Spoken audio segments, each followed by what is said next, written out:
Like most people, have a special place in my heart for exceptional baked goods.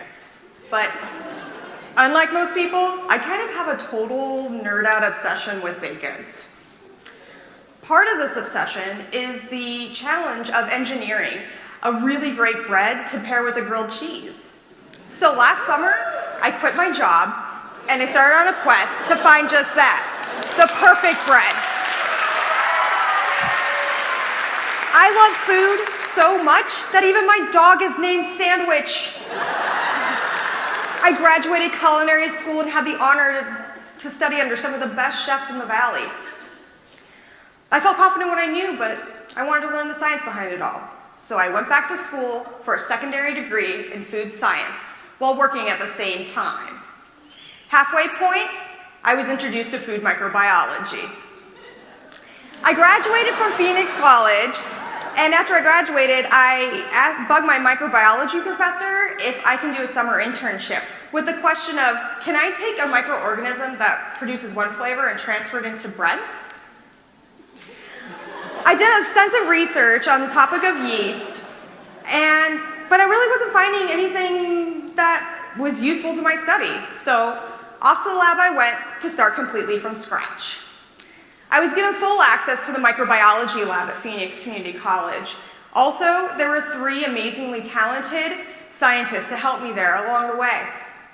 They were there to answer any questions I had or anything like that, but it was mainly just to make sure I didn't kill myself or blow up anything like really expensive in exchange to getting to eat anything that I wanted to produce. So I started to take yeast that I had gathered from all over the world and make sourdough starters with them.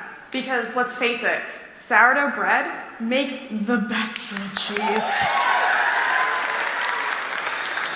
True story, when the starters were at their stinkiest, I would trick the scientists into smelling them and then laugh at the faces that they made. They soon joined in on the fun and had other students or faculty who came down smelling them as well. Excuse me.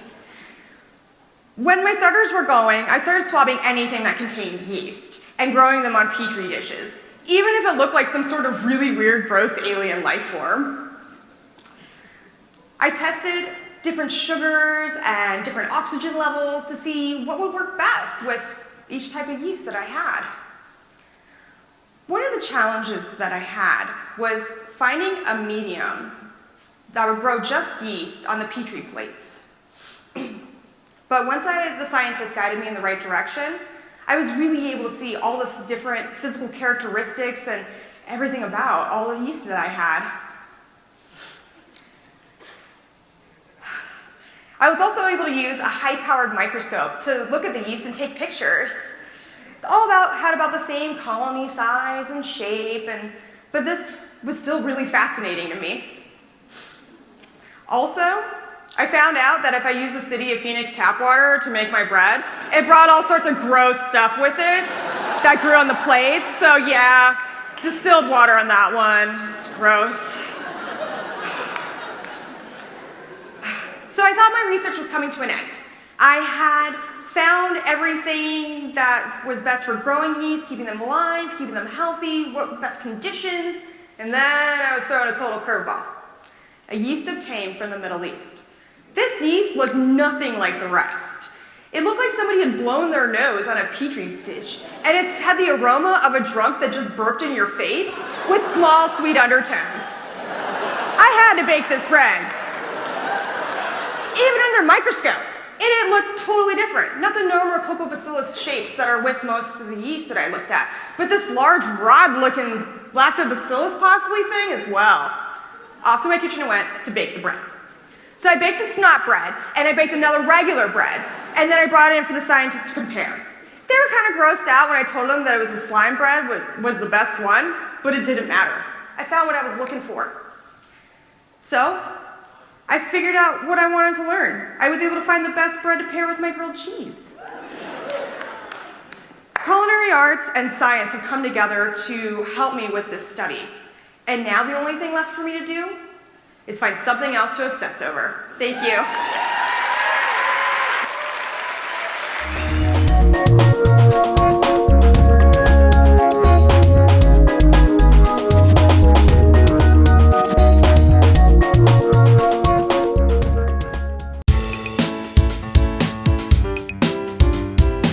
Hello everyone and welcome back to my lab where we make science funky.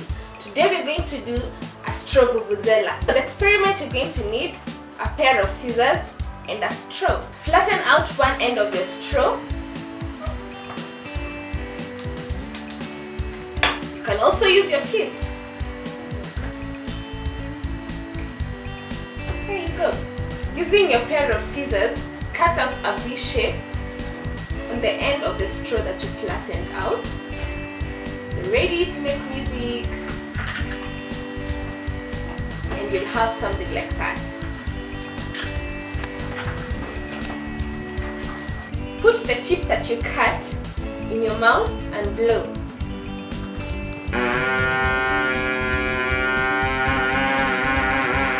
Yay! We made music!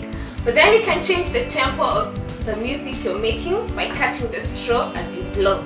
Check this out.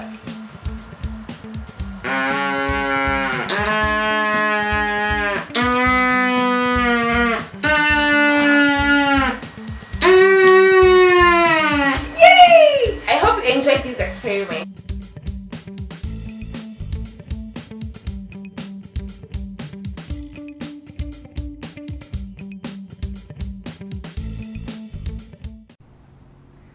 Today we're going to show you how to have some fun with cornstarch mixed with water.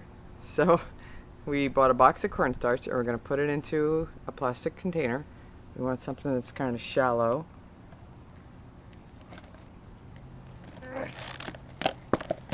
Okay, good. And then we'll have about a cup, we'll add about a cup of water and see how that goes. And then let's mix that up real good. You can use your hands. Oh yeah. Move your hands. We just want to get it all wet. And cornstarch acts really funny.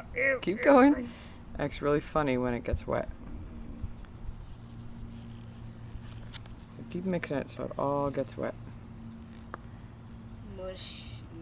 Keep going. Mix in the wet parts. Yep.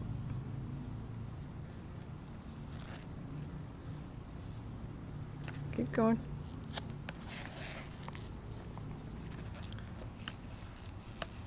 Keep mushing around until it's all wet. Probably going to need a little more water. Oh, wow, it's so itchy. Wait, did I just say itchy?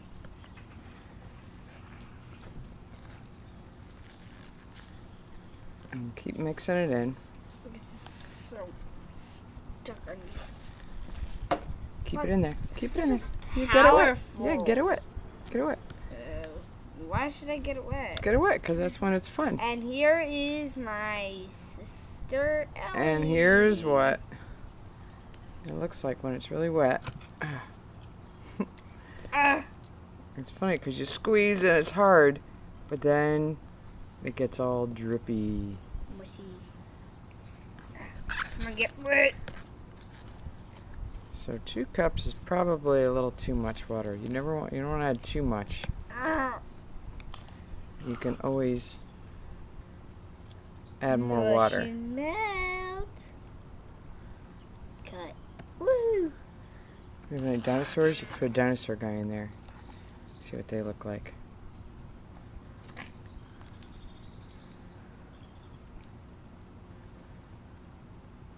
And Andy, can you make a ball? See if you can break that ball in half. Who wants to see me make a ball? Oh, that's good. Now break it in half. No. I gotta make it. Okay, all let's see. round. Now break it in half, Andy. No, it's gotta be all round and mushy, like Take it some time. Take it some time. Come on, you gotta take some time. Okay, now break it in half, Annie. Let's see. I'm so strong. I didn't even touch it. No, I want you to see how you can break it. Did you break yours, Elle? Yeah. Break it. See, you break it, and then it oozes. It's so interesting. Like, you go get a dinosaur. My hands are all goopy. Yeah, we forgot to bring a dinosaur, but you can put guys in there and bury them. That's Come on, kind Mom, of cool. can you please get in because you have one arm that's all good?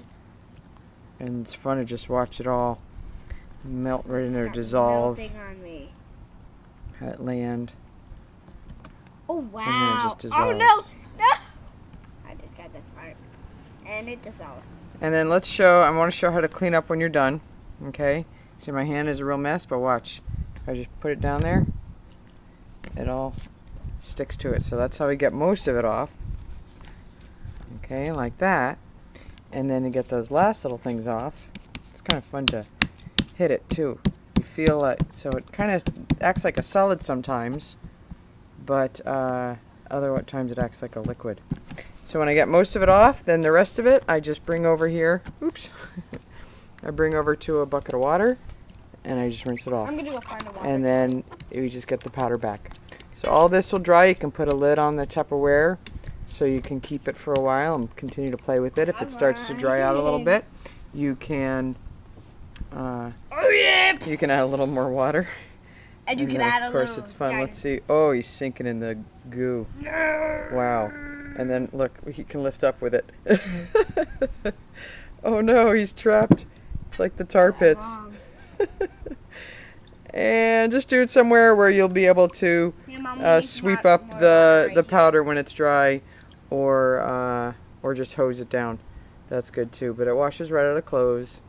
The powder does, the cornstarch. So this is just plain old cornstarch and water. Sometimes it's called oobleck in science demonstrations. So thanks to Andy and Ellie Starkey for helping to demonstrate. And we hope you have lots of fun in the days ahead. Bye bye. Come on, get in. You Have fun. Bye.